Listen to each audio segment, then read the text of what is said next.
pemohon peruntukan di peringkat UPNM.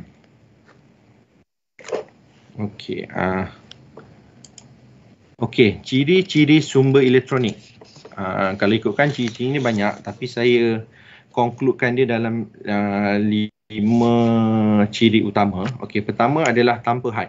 Apa maksud tanpa had di sini adalah dari segi pengaksesan sumber elektronik utama sendiri. Okey, pertama adalah tanpa had. Pengaksesan tanpa had di sini adalah dari segi pengaksesan ciri utama ini. Pertama adalah pengaksesan tanpa had di sini adalah dari segi pengaksesan ciri utama ini. Pertama adalah pengaksesan tanpa had di sini adalah dari segi pengaksesan ciri utama ini. Pertama adalah pengaksesan tanpa had di sini adalah dari segi pengaksesan ciri utama ini. Pertama adalah pengaksesan tanpa had di sini adalah dari segi pengaksesan ciri utama ini. Pertama adalah pengaksesan tanpa had di sini bahan yang sama. Pertama adalah pengaksesan tanpa had di sini bahan yang sama. Sikitlah. Pengaksesan tanpa had di sini bahan yang sama. Sikitlah.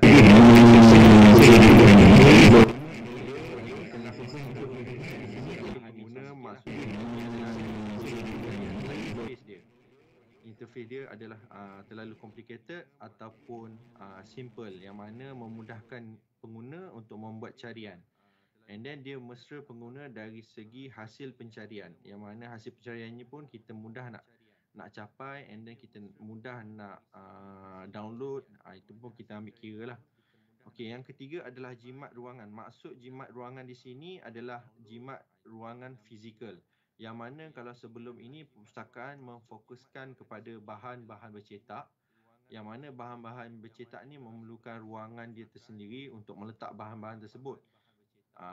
Jika dibandingkan dengan sumber elektronik, semua bahan-bahan ini dalam bentuk digital, yang mana semuanya dalam bentuk digital yang kita boleh akses tanpa memerlukan ruangan yang besar. Okey, kita bayangkan 3.5 contoh koleksi e-book tadi 3.5 juta koleksi digital kita boleh akses secara online. Bayangkan amount yang sama dalam bentuk bercetak. Agak-agak rasanya ruangan yang ada ni memang kita tak dapat tampung lah. Itu antara kelebihan dan ciri utama sumber elektronik. Okey, impak sumber elektronik. Okey, kat sini dapat saya kena pasti antara impak sumber elektronik yang utama, pertama sekali adalah dia menyokong peralihan kaedah pembelajaran dan pengajaran konvensional kepada secara dalam talian online.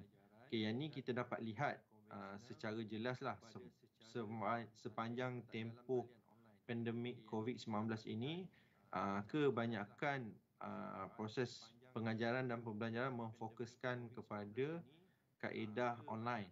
So kita tiada buat masa ketika itu, tiada sesi bertemu muka atau face to face sesi, ataupun dalam bentuk classes biasa. Kebanyakannya dalam bentuk online lah.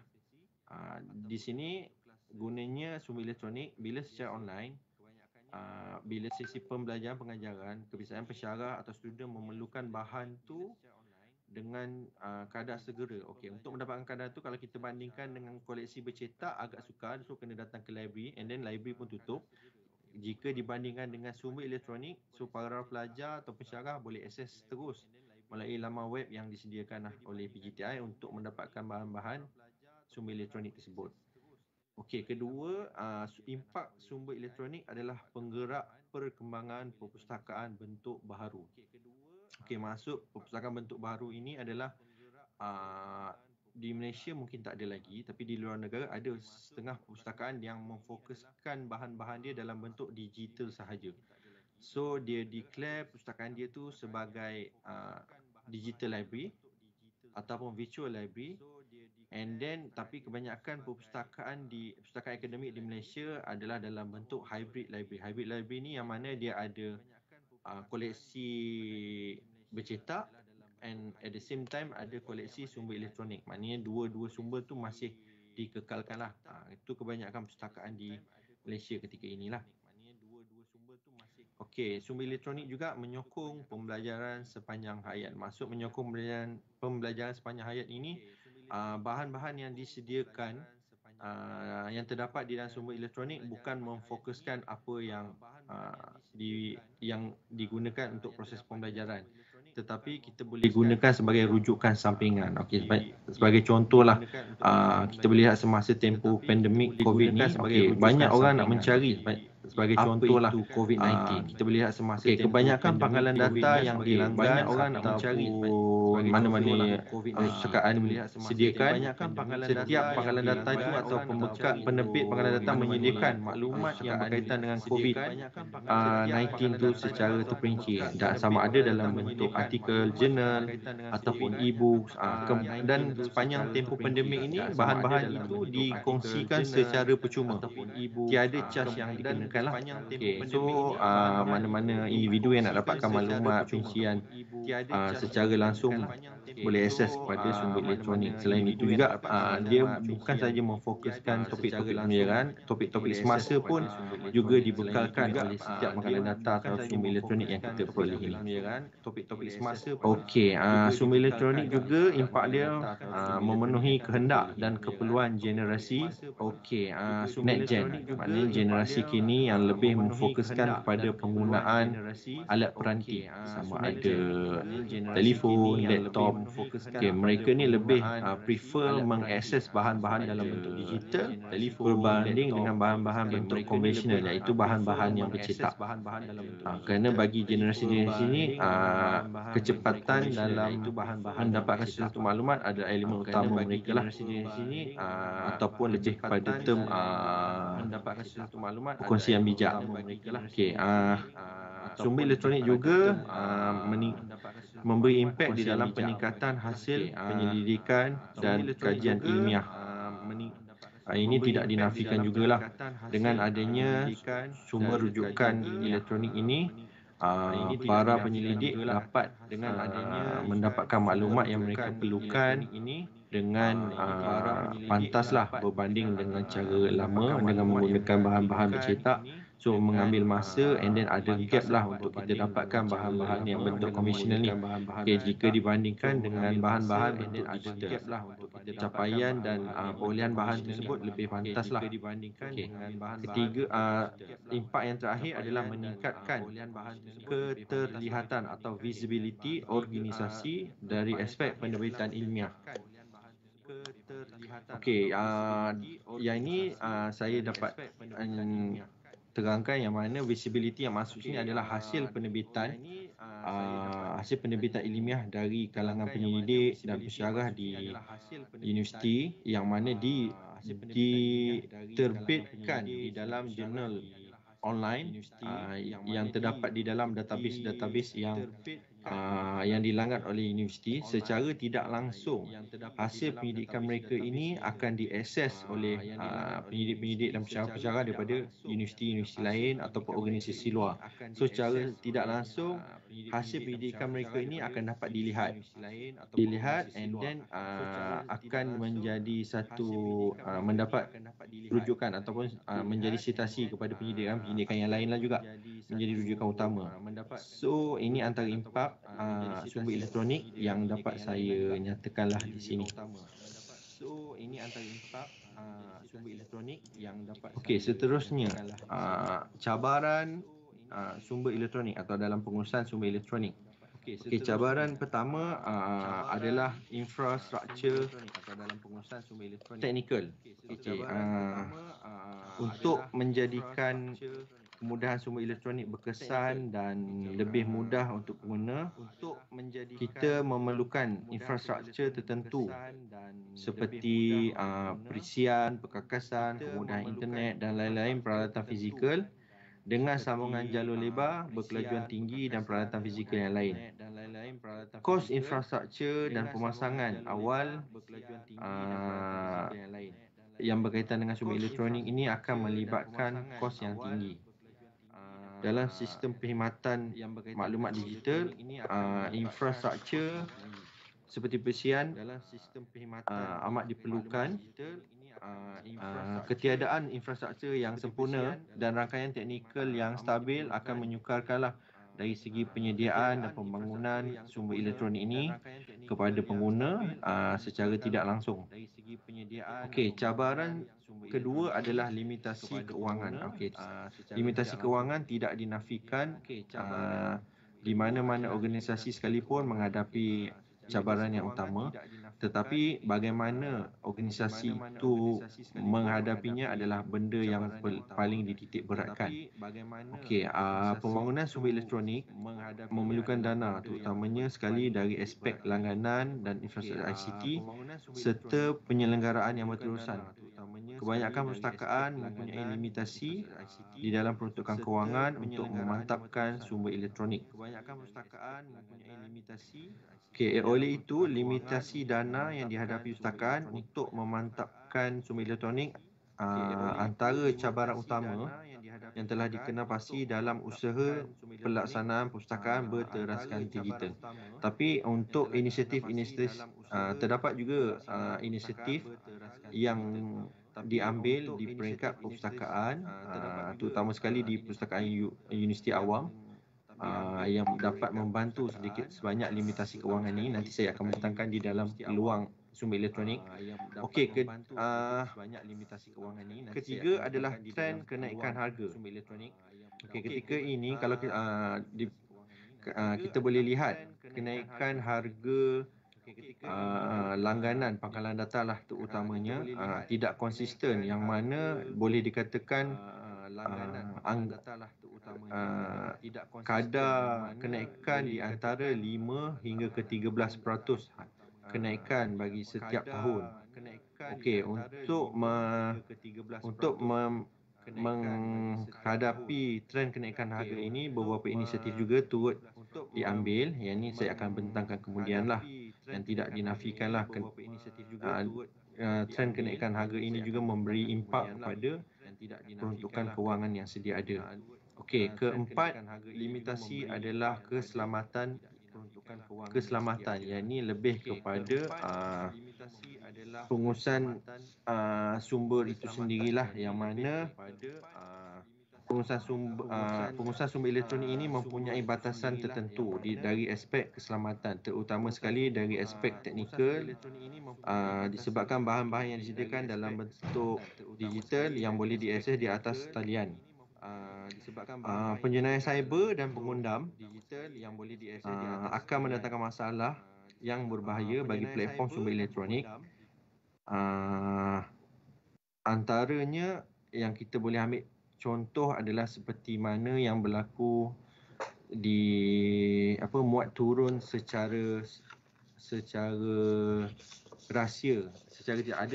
Ada kes yang pernah terjadi di mana pangkalan data tersebut, artikel-artikel yang terdapat di dalam pangkalan data tersebut dimuat turun secara tersembunyi, and then bahan itu dikongsikan secara percuma di internet. Yang itu pun antara isu-isu yang pernah terjadilah di dalam pengurusan sumber elektronik ini. Okey. Dan ketika ini dari aspek kawalan yang digunakan, yang seperti saya maklumkan tadi, adalah menggunakan IP filtering, yang mana pengaksesan berdasarkan IP address yang telah ditetapkan, dan juga menggunakan remote access yang untuk akses daripada luar kampus. Okey, sebelum saya terlupa, untuk trend kenaikan harga tadi saya bagi contoh. Okey, ini adalah trend kenaikan harga berdasarkan 5 pangkalan data utamalah. Kalau kita lihat daripada tahun 2018 sehingga 2021, boleh dikatakan hampir setiap tahun ada kenaikan. 5 pangkalan utama iaitu SignDirect, IEEE Explore, Taylor & Francis. ProQuest Military ni kenaikan dia tak tinggilah, tapi still ada kenaikan, dan juga JP Digital. JP Digital ni adalah untuk koleksi elektronik, bahan-bahan perubatan dan kesihatan pertahanan. Okey, impak seterusnya adalah kemahiran maklumat ataupun information skill. di mana terdapat perbezaan tahap kecakapan maklumat, kemahiran maklumat di kalangan pengguna terutamanya, dan staf turut memberi kesan terhadap pembangunan dan penggunaan sumber elektronik. Kemahiran maklumat ni adalah penting juga di dalam menggunakan perkhidmatan dan kemudahan sumber elektronik.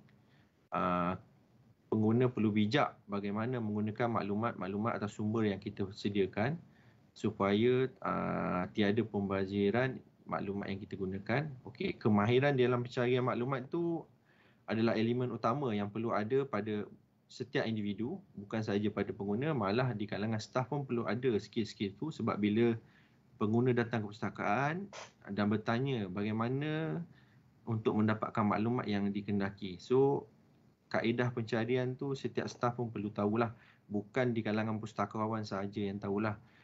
Mana-mana individu yang mempunyai kemahiran maklumat yang tinggi, dia boleh dikategorikan sebagai information expert lah. Yang ni ada satu kelebihan sekiranya mana-mana individu mempunyai kemahiran maklumat ni. Okey, cabaran yang seterusnya adalah privacy dan kerahsiaan. Privacy dan kerahsiaan. Bagi mengekalkan privacy dan kerahsiaan, adalah satu lagi masalah dalam mengakseskan maklumat di dalam talian. Untuk mengawal perisian palsu, menyalin atau memuat turun semua kandungan yang terdapat di dalam bahan-bahan sumber elektronik dalam pada satu masa, yang ini seperti saya maklumkan tadi, terdapat pelanggaran memuat turun atau downloading artikel-artikel jurnal secara rahsia. Yang ini ada pernah terjadi kes-kes yang seperti ini. Hak untuk mendapatkan maklumat dan hak untuk menahan atau mengharamkan akses adalah penting. Yang mana hak-hak ini di peringkat perpustakaan perlu mengenal pastilah bagi supaya tidak ada pencanggahan. Okey, oleh itu terdapat cabaran yang rumit antara privacy dan hak untuk mendapatkan maklumat. Melindungi satu rangkaian daripada yang lain untuk mengekalkan kerahsiaan maklumat adalah satu lagi masalah dalam mendapatkan pangkalan data di internet dan intranet. Okey, seterusnya adalah hak cipta. Okey, hak cipta ni antara cabaran utamalah yang perlu dititik beratkannya. Perlu dititik beratkan kerana tahap kesedaran terhadap isu hak cipta di kalangan pengguna perpustakaan terutamanya perlu dipertingkatkan. Okey, untuk inisiatif ini perpustakaan mengambil inisiatif dengan mengadakan program-program literasi maklumat lah, yang mana dalam program ni kita membimbing para pengguna bagaimana menggunakan maklumat yang mereka dapatkan tu secara fair use, ataupun bagi mengelakkan isu-isu hak cipta berlaku. And then juga kita juga memberi panduan kepada para pelajar bagaimana untuk mengenal pasti plagiarism, atau kita mengajar mereka bagaimana cara untuk mengelakkan daripada berlakunya plagiarism. Okey, okey, usaha, masa dan kos yang terlibat di dalam proses pencarian pengumpulan maklumat juga perlu diambil kira. Okey, seterusnya adalah standard metadata. Okey, untuk standard metadata ini, setiap pangkalan data dia mempunyai metadata dia tersendiri. Namun di peringkat perpustakaan, sebelum kita langgan, kita akan menilai metadata yang digunakan tu juga perlu bersesuaian dengan metadata yang dipraktiskan atau yang digunakan di perpustakaan. Okey, sebahagian antara standard yang digunakan di perpustakaan adalah kita menggunakan Mark 21 dan juga Dublin Core, yang standard yang kebiasaan digunakan untuk pengurusan metadata di perpustakaan lah. Itu antara standard yang kebiasaan digunakan. Okey, seterusnya adalah bagi menghadapi setelah cabaran ini dikenal pasti, perpustakaan juga telah mengenal pasti beberapa peluang bagi mengurangkan atau mengatasi cabaran-cabaran atau isu-isu yang dialami di perpustakaan. Okey, ini antara peluang yang dapat kita kenal pasti. Okey, pertama sekali adalah jaringan kerjasama. Okey, jaringan kerjasama yang berkaitan dengan pengurusan sumber elektronik di Malaysia bagi kumpulan perpustakaan akademik bermula pada tahun 1999, iaitu dengan tertubuhnya Jawatankuasa Pangkalan Data Komersial JKPD, yang mana ianya memfokuskan kepada mengawal dan menyelia harga langganan pangkalan data, yang mana di peringkat jawatankuasa ini mereka akan membuat perbandingan, perbincangan dan semakan ke atas setiap langganan pangkalan data yang dibuat oleh perpustakaan universiti. Okey, pada tahun 2010, jawatankuasa ini telah dijenamakan kepada Malaysian Online E-Resources Consortium atau MOLEC, yang mana ianya konsep kepada konsortium. MOLEC ini dipengerusikan oleh Ketua Pustakawan Universiti Awam secara bergilir, dan pada sesi 2017 hingga 2019, Ketua Pustakawan Perpustakaan Jeneral Turut Bahaya UPNM, iaitu Encik Muhammad Zulkarnain bin Abdul Karim, telah diberi mandat sebagai pengerusi untuk sesi tersebut sepanjang sesi 2017 sehingga 2019, di mana MOLEC bertanggungjawab di dalam penilaian, pemantauan dan perundingan berkaitan dengan harga langganan pangkalan data. Okey, untuk kumpulan MOLEC ini, ahli-ahlinya dipengerusikan oleh Ketua Pustakawan. Okey, untuk ahlinya terdiri daripada pustakawan-pustakawan yang menguruskan pembangunan atau perolehan sumber elektronik di perpustakaan masing-masing lah. Pada peringkat awal, MOLEC ini disertai oleh 20 universiti awam sahaja, namun dari semasa ke semasa terdapat beberapa agensi kerajaan dan juga institusi pengajian tinggi swasta yang turut sertalah dalam kumpulan konsortium inilah, yang mana antara tujuan utama dia adalah untuk memastikan atau mengawal harga atau kenaikan harga langganan pangkalan data tersebutlah, bagi mengelakkan manipulasi atau monopoli daripada pembekal-pembekal pangkalan data. Okey, seterusnya selain daripada MOLEC,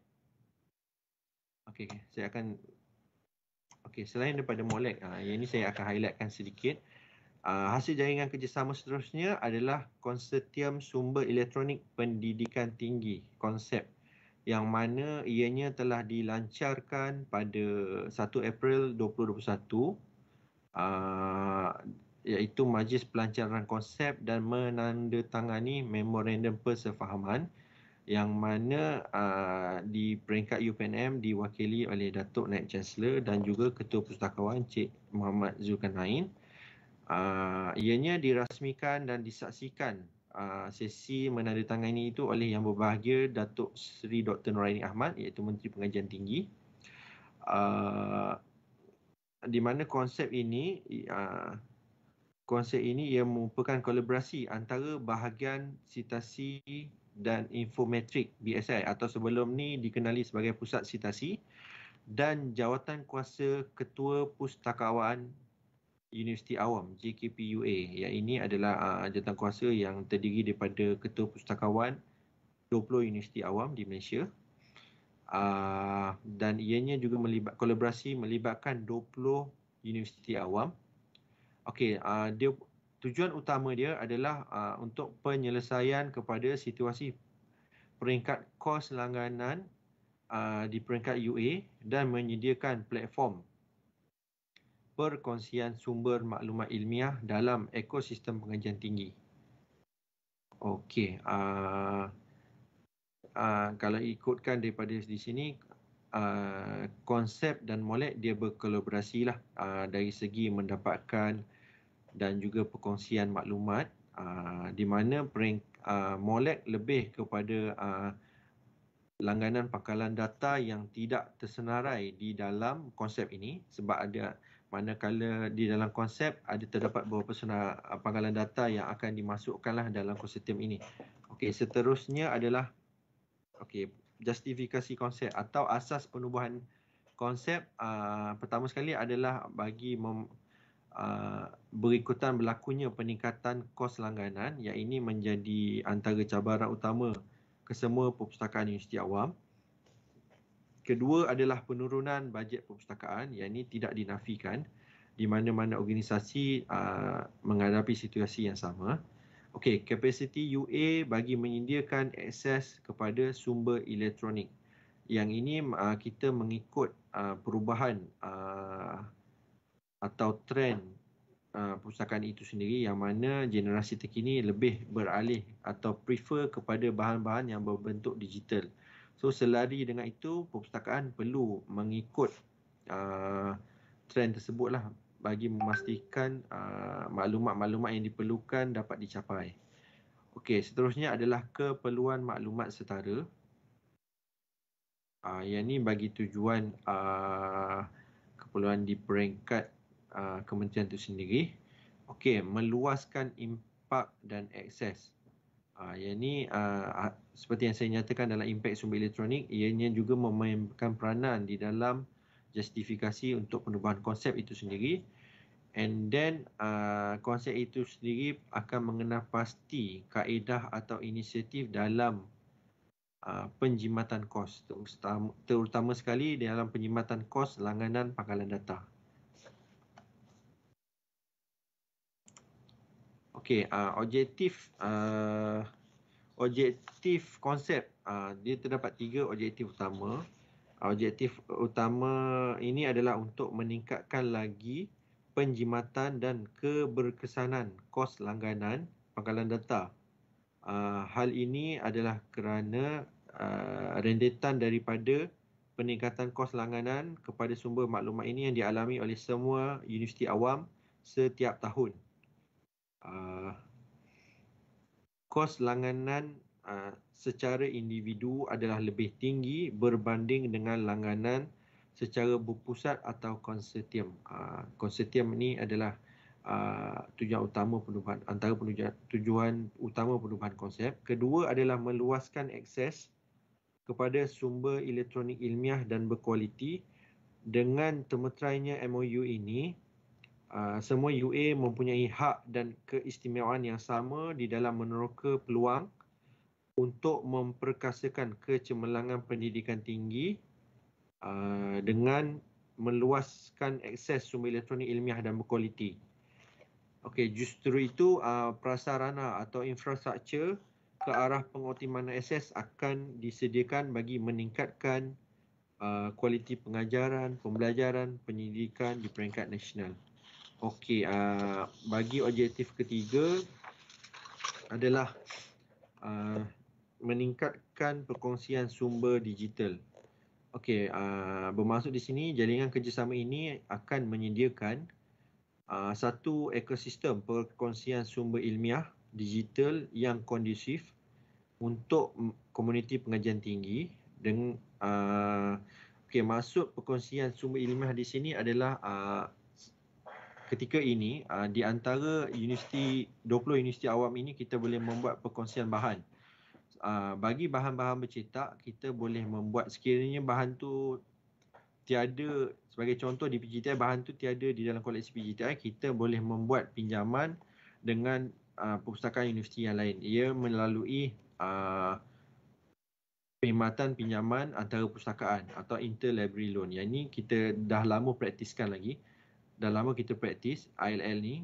Sekiranya kita bahan-bahan tersebut atau subjek tersebut tiada dalam koleksi perpustakaan, kita boleh buat peminjaman secara teruslah dengan universiti yang mempunyai bahan-bahan tersebut. Okey, sama juga dengan sumber elektronik. Okey, setiap universiti mempunyai langganan pangkalan data yang berbezalah. Sekiranya bahan-bahan yang kita nak tu kita tidak langgan, atau sebagai contoh di PGTI kita tidak langgan, kita akan menggunakan jaringan kerjasama tadi untuk mendapatkan bahan-bahan tersebut daripada universiti awam yang lain. Namun begitu dia bergantung, ada sesetengah universiti tidak mengenakan sebarang cas, ada sesetengah itu mengenakan cas lah, terutamanya dari segi cas penghantaran. Yang itu antara yang perlu diambil kira lah. Tapi di sini akan mengatasi dari segi keperluan maklumat itu sendirilah dengan ada perkongsian ni. So kita dapat mengurangkan gap dalam mengakses maklumat. Okey. Seterusnya ini adalah fasa pelaksanaan konsep, yang mana ianya terdiri dalam 3 fasa utama bermula pada tahun 2019 dan dijangka sehingga 2027, yang mana pada fasa pertama ia memfokuskan kepada penubuhan konsep, penubuhan tabung khas pengurusan konsep, dasar pelaksanaan konsep, MOA keahlian konsep dan langganan konsortium Sign Direct. Okey, untuk makluman semua, ketika ini pangkalan data yang telah dimasukkan di bawah konsortium ini adalah Sign Direct, dan dijangkakan langganan pangkalan data seterusnya yang masih di peringkat perbincangan adalah IEEE Explore. Itu antara perancangan dalam masa terdekat lah. Untuk fasa kedua iaitu 2022 sehingga 2024, pemantapan dasar keahlian konsep, pembangunan dan MOU bersama IPTS. Yang ketiga adalah pembangunan prasarana dan platform akses digital. Okey, ketika ini terdapat beberapa platform yang kita boleh akses, yang kita berkongsi dengan universiti-universiti awam yang lain. Antaranya MAREP, yang mana MAREP ni adalah platform yang menyediakan repository ilmiah universiti-universiti awam, yang mana kita kongsi dari aspek maklumat bibliografi lah. Tapi bila untuk akses artikel atau tesis penuh, kita perlu mendapatkan kebenaran daripada universiti berkenaan lah yang menyediakan bahan-bahan tersebut. Okey, keempat untuk fasa kedua adalah peluasan liputan pelesenan kepada sumber akses terbuka. Yang ini pun antara perancangan yang telah ditetapkan. Okey, bagi fasa terakhir, bagi fasa ketiga, perancangan dia adalah akses berpusat kepada prasarana konsep oleh semua ahli. Okey, yang terdiri daripada 20 UA. Okey, pemeliharaan kandungan sumber elektronik dan juga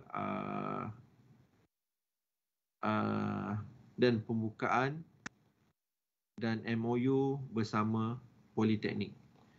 Yang ini antara fasa-fasa yang telah dirancangkanlah di peringkat konsep.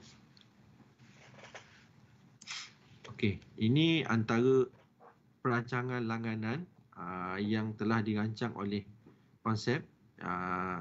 Antara pangkalan data yang dirancang adalah Sign Direct, Emerald Publishing, IEEE Explore, Springer Nature, ProQuest, EBSCO, Taylor and Francis, Clarivet. Okey, berikut turut dinyatakan jumlah keseluruhan kos langganan pangkalan data yang telah dibuat oleh 20 UA bagi tahun 2019.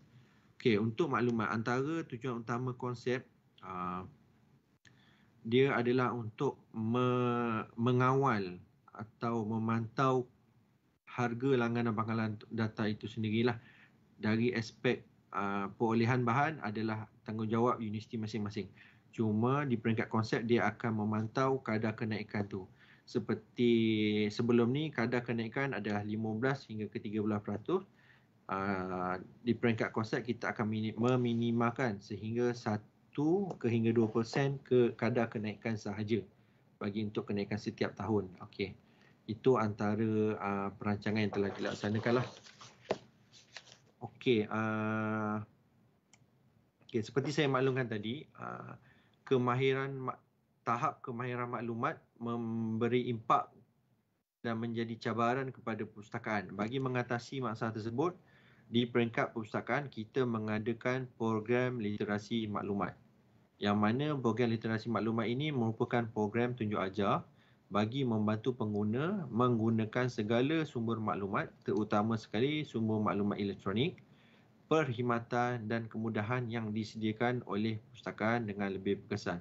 Okey, untuk maklumat semua, program literasi maklumat bukan sahaja di UPNM sahaja, boleh dikatakan hampir semua perpustakaan yang terdapat di Malaysia, tidak kira lah sama ada pustakaan akademik, pustakaan negara, pustakaan awam, pustakaan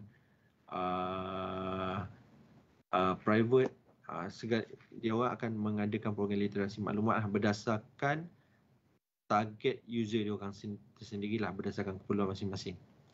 Okey, di PJTI kita ada menyediakan 5 modul utama. Pertama sekali adalah modul pengenalan kepada perpustakaan, yang ini lebih kepada basic introduction kepada perpustakaan yang Ibrahim itu sendiri, apakah perkhidmatan yang disediakan, apakah kemudahan yang terdapat, and then apakah yang berlaku di dalam perpustakaan Jenderal Ibrahim itu sendirilah, pengenalan asas. Okey, seterusnya kita ada katalog perpustakaan atau web OPEC. Yang ini perpustakaan akan membimbing pelajar bagaimana membuat pencarian bahan, iaitu yang terdiri daripada bahan-bahan bercetak menggunakan sistem yang disediakan oleh perpustakaan.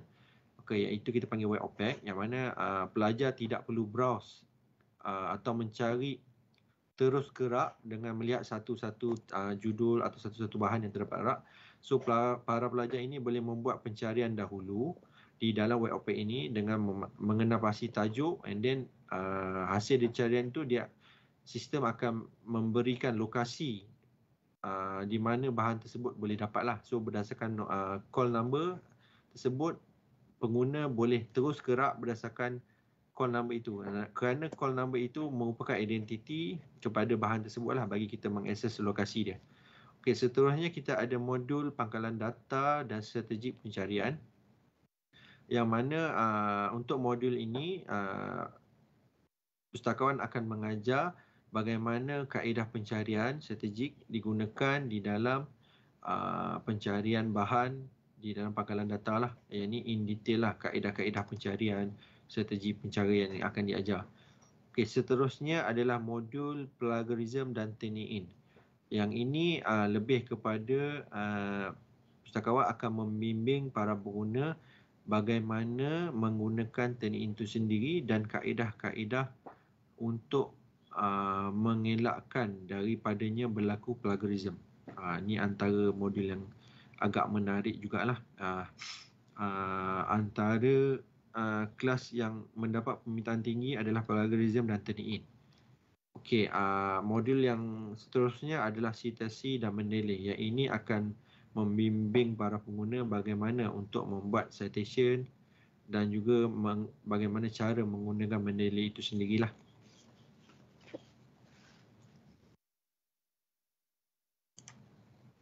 Okey, ini antara kategori program literasi maklumat yang dijalankan di perpustakaan.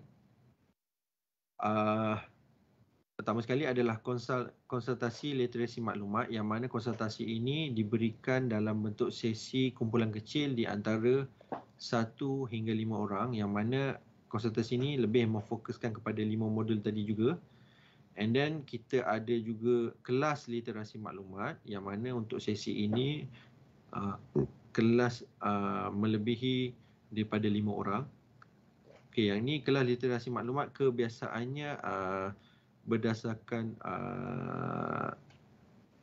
permintaan daripada fakulti atau pusat, ataupun pihak perpustakaan mengambil inisiatif membuat jadual kami sendiri untuk sesi kelas literasi maklumat ni, yang mana kita open kepada user untuk datang atau slot in dalam berdasarkan jadual-jadual yang ditetapkan. Okey, kita ada juga kategori sesi bersama penerbit, yang mana kita akan panggil penerbit-penerbit pangkalan data ini dan sumber elektronik ini untuk datang dan kita jemput untuk memberikan taklimat dan tunjuk ajar bagaimana untuk menggunakan pangkalan data mereka itu sendiri. Yang ini biasanya adalah sekurang-kurangnya kita akan menetapkan pada penerbit-penerbit untuk mendatangkan ke perpustakaan 2 kali sesi. Tapi kebiasaannya mereka datang lebih daripada 2 sesi lah. Okey, seterusnya adalah kategori webinar penerbit. Webinar penerbit ni lebih kepada online lah yang dibuat oleh penerbit-penerbit luar. Kebiasaannya penerbit-penerbit yang menerbitkan pakalan data, mereka akan anjurkan webinar ni kebiasaannya secara percuma, yang mana mana-mana user pustakaan boleh menyertai secara percuma. Okey.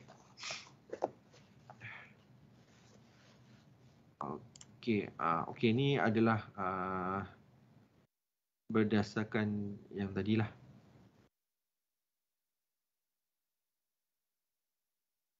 Okey. Setakat ini saja, agak pendek juga sesi saya pagi kali ini. Okey, itu saja yang ingin saya kongsikan kepada semua. Saya serahkan kepada Puan Zunairah. Okey. Terima kasih Encik Khairul atas sesi perkongsian pada pagi. Kepada mereka ada yang nak bertanya soalan ni, kalau sekiranya ada Encik Khairul.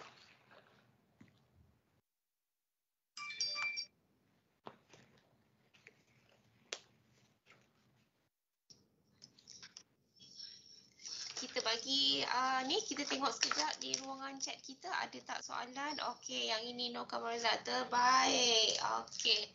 Apa lagi yang ni so far saya nampak gambaran dan juga penerangan daripada Cik Khairul jelas. Okey. Ada satu soalan kita tengok sama-sama di ruangan chat kita. Terima kasih di atas perkongsian ilmu pada pagi ini.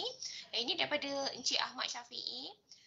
Soalan daripada saya ialah sekiranya bahan rujukan yang saya nak tiada di PJTI tetapi terdapat di perpustakaan UA lain, adakah saya perlu terus ke UA tersebut untuk mendapatkannya atau PJTI dapat membantu saya mendapatkan bahan rujukan tersebut? Mohon penjelasan berhubung perkara di atas. Okey, seperti saya maklumkan tadi, di kalangan perpustakaan Universiti Awam kita terdapat perkongsian. Okey. Sekiranya bahan yang seperti Cik Syafiee maklumkan tadi, bahan tu nak berada di universiti lain, kita boleh membuat pinjaman.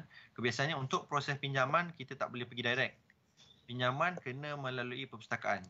Contoh nak pinjam bahan tu di perpustakaan UM, so boleh mohon melalui perpustakaan PJTI. Kita akan buat permohonan kepada perpustakaan UM untuk mendapatkan bahan yang dikendaki lah. Kalau buku biasanya diorang akan bagi diorang akan hantar melalui pengantaran pos lah. Kebiasaannya melalui pos, so kita akan bagi pada pemohon lah. Sekiranya kebiasaannya tiada cas setakat ni, tiada lagi cas yang dikenakan oleh perpustakaan owner yang mempunyai bahan tersebut lah.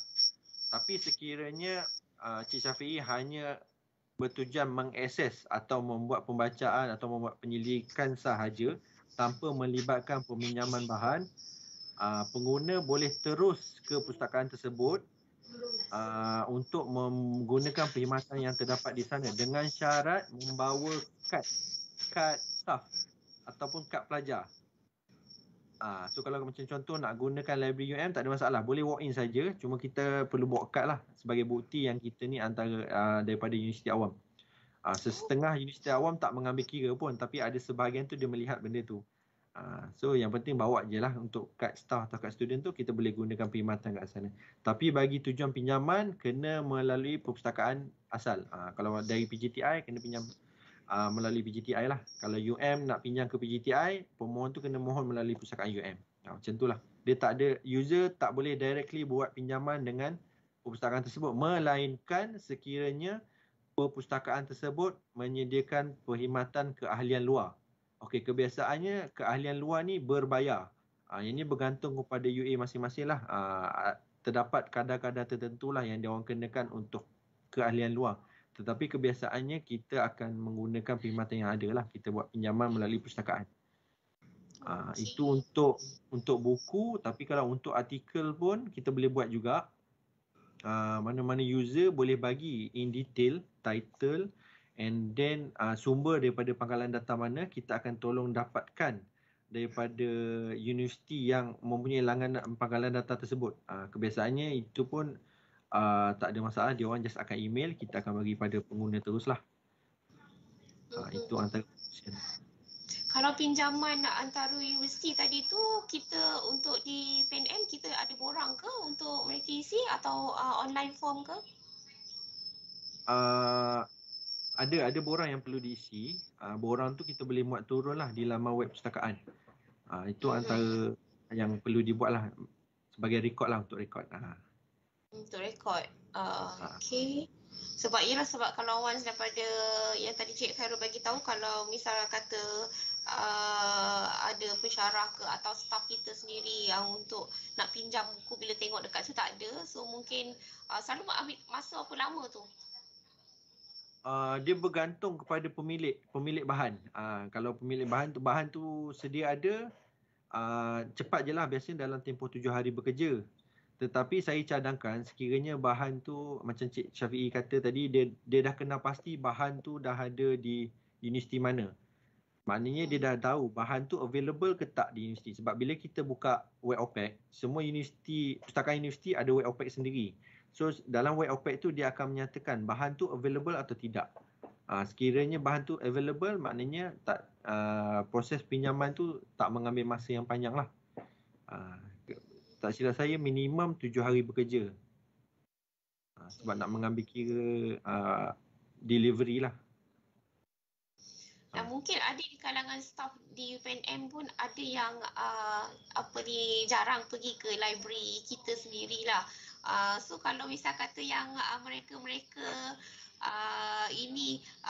ingin pergi ke berkunjung ke kita punya PJTI, memadai ke dengan kita punya staff card dan boleh terus pinjam, ataupun ada kena isi untuk keahlian juga? Saya kena inform sebab sekarang ada orang tak faham kan. Betul. Keahlian tu penting. Untuk membuat pinjaman bahan perlu mendaftar lah. Pendaftaran dia pun agak mudah je. Borang keahlian pun boleh muat turun di laman web. So boleh, kalau tak pernah data library tu, disarankanlah untuk berdaftar lah sebenarnya. Sebab untuk staff, keahlian dia kita tak boleh extract secara automatik. Untuk pelajar kita boleh extract daripada sistem. So tak ada masalah, cuma kita kemas kini je data dari masa ke semasa. Okay, saya harap mana-mana yang rasa takutnya nak pergi library, pergilah library. Untuk tambahan, perpustakaan bukan sahaja sediakan maklumat bahan-bahan ilmiah saja, kita juga ada bahan-bahan santai. Ya, so betul. boleh buat pinjaman, tak ada masalah. Okey, saya ingat dulu-dulu ada pertandingan siapa staff yang paling banyak baca dan pinjam buku. Ada lagi tak inisiatif seperti itu sebagai satu hasrat motivasi untuk staff? Betul. Sometimes saya macam tu juga, terfikir juga benda macam tu. Ini daripada kita punya yang bahagia Profesor Dr. Haji Hassan Al-Banna. Macam mana tu Cik Carol? Okey, terima kasih Prof. Dr. Haji Hassan. Satu idea yang bernas lah. Yang ni memang kebanyakan pustakaan praktiskan lagi benda-benda ni. Di peringkat PJTI pun kita pernah buat dulu. Tapi cuma dah agak lama kita tangguhkan. Mungkin kita boleh buat semula pertandingan ni untuk menggalakkan lagi penggunaan perpustakaan di UPNM. Terima kasih atas cadangan tu. Mungkin di kalangan pensyarah tiada masalah lah untuk diorang rajin pergi ke library ni. Mungkin di kalangan kita staff bukan akademik lah. Kalau one of ada cara kita nak menarik untuk pergi ke library kan bila ada masa dan ruang.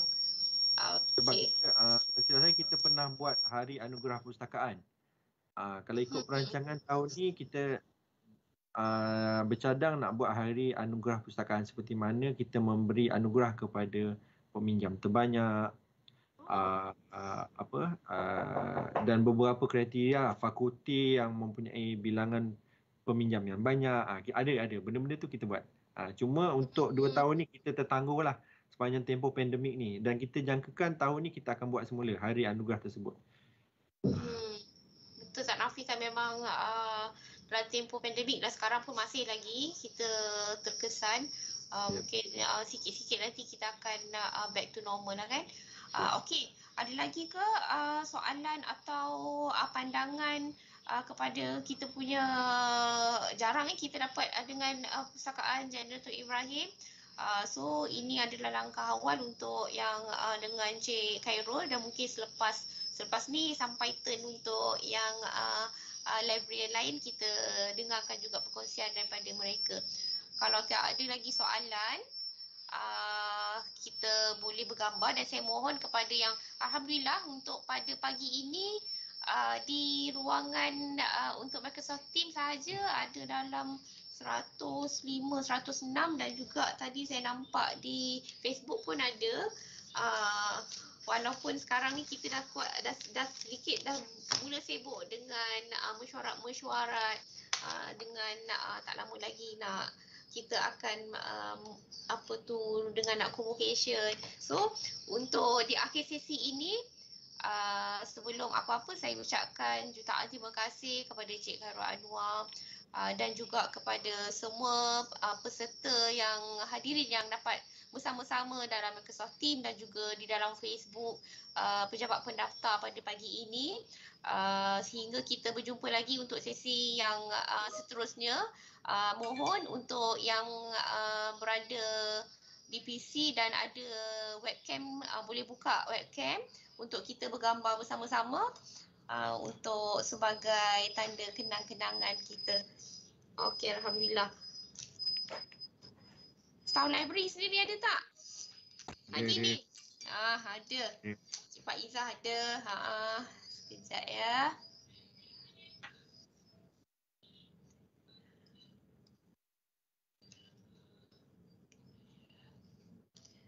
Sekejap, saya besarkan ni.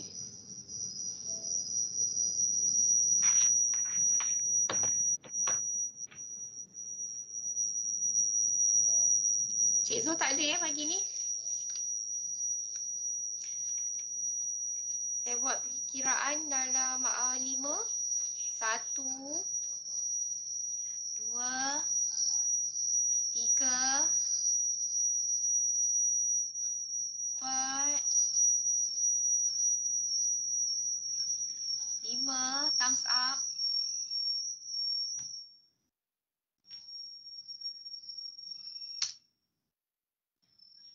Terima kasih yang saya kenal semua ni, cuma ya.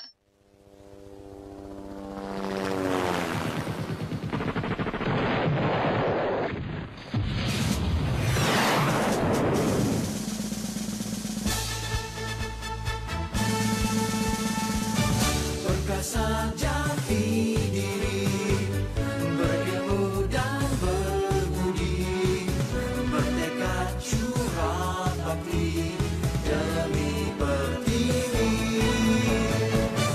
Kami menjunjung cita, harapan nusa bangsa, berlapis beretika, pejuang negara. Atur langkah pimpinan, berbekal pengetahuan di dunia tanpa sempadan, berazam pertahankan maruah kedaulatan, setia tiada batasan. Bukan jasa semata kami membina minda, agar negara kita kekal merdeka. Atur langkah pimpinan, berbekal pengetahuan di dunia tanpa sempadan,